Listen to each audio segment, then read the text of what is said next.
What's going on, everybody? Fighters Dream Gaming up in here. I'm your host, Dre. So I actually coming in here, and it's been a while since I did one of these actual update videos talking about what's going on with Street Fighter. So this is actually one of those. So we got the update coming out soon, actually real soon, the 22nd of this month, which is Tuesday if I'm correct. I could be wrong. I'm right. Tuesday, that is supposed to be coming out. That it's gonna add a couple of new things, a lot of new things actually, that I'm thinking is gonna help the game out dramatically and make it a well worth it purchase. I'll go ahead and talk about that later. Obviously, we know Urian is supposed to come out. I'm not even gonna cover that because I can care less, because we've already known, and obviously you guys already played it. If you did the story mode, you played as him, so you had a chance to see it. So I always thought that was kind of pointless. So we're not even gonna touch on to that. But what I am going to talk about is all the stuff that is being put into the game, the things that I felt should have been in the game at the beginning. Of course, you're not paying for it, so I'm not going to harp on that and really go too crazy, which I think everybody else should calm that down too by now. But I still get your opinions of where you're coming from. But one of the things that they're adding in here now is versus computer. So now you can actually go ahead and just fight against the computer as much as you want, not have to go into survival mode, not have to go to training mode and then set the computer up and things of that nature. You can go ahead, pick your character, pick who you want to fight, and just go at it. That's a good feature to have into the game. Obviously, I do wish it was already there, but hey, what are you gonna do? You got it now. It's free. Can't complain about that. I'm enjoying the fact that you're gonna be able to do that. One of the other things that we have now, and I'm probably the most excited about this, there are going to be a lot more environmental KOs. So just like what you're seeing here, we're going to be able to do a lot more on multiple levels.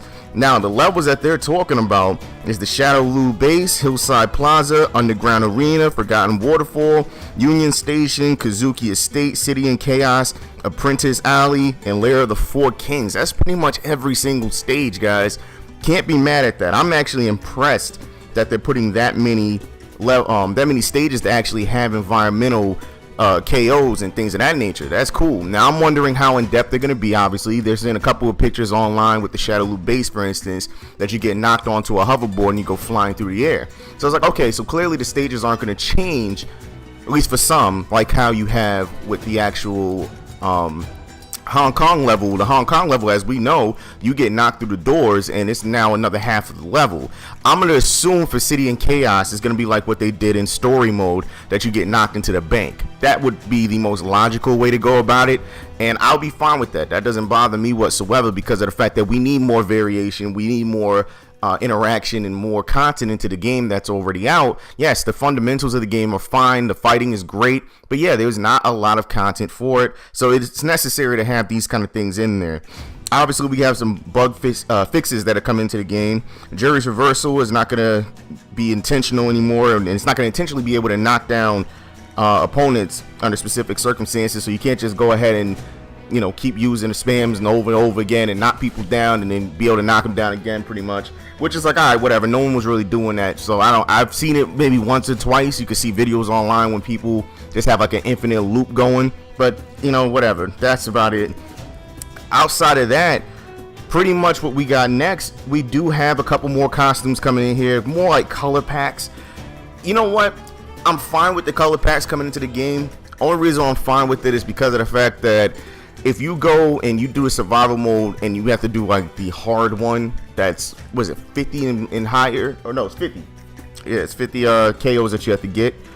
That is impossible to some people. I'm not gonna front, even myself. I haven't done it. I think the highest I've ever gotten was with Vega, and it was at 43. I haven't gotten any higher than that, and nor have I even gotten anywhere close to it ever since. So there's actually a couple costumes that I want too, that I hope I'll be able to get on that list.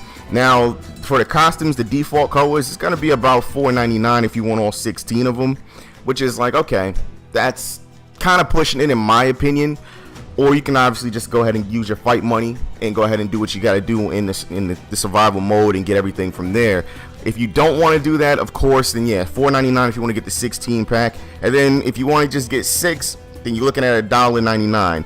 That's decent.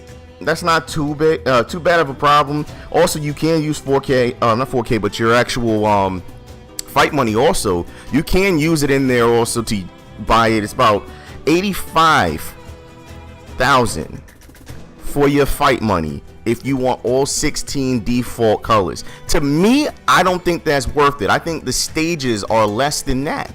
You know, some of the stages are less than that if you want the certain variations. So me personally, I kind of am on the fence about that one. That one kind of has me a little bitter, but I'm not going to get too crazy into that one. We're going to pass on it just because it's like, okay, it's not something you have to do, you know. Now, there are going to be about 3 to 10 different colors for people who had the season pass. So that's actually a nice little thing. So a little bonus for everybody else who now has that. They're putting in premium costume colors now also, so there's going to be more colors for them. So you had them before, obviously you had to go back through the survival mode if you bought the costume, do some of those, and you got more colors out of it. Now you'll be able to buy those also for your characters. Now, one of the biggest things I think is pretty nice, and it kind of reminds me of Naruto Ultimate Ninja Storm, is they're now adding daily targets to the actual game. So the daily targets are going to be available to help you earn extra fight money, and it's going to help you obviously purchase more content a lot faster. Now, it happens in the rank matches that you will earn 1,000, right? So if you spend a little time playing in training mode to earn additional 500 money, obviously, each daily target has a time limit though. So if you go in there, you have to actually, you know, start really playing. It's really just helping people push it a little more.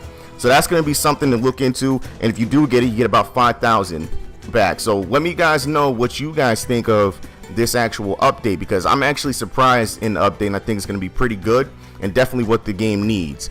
So if you guys like what you heard, just like, comment, and subscribe. Give me some feedback on what you think of it, and I'll get at you guys a little later. All right, peace.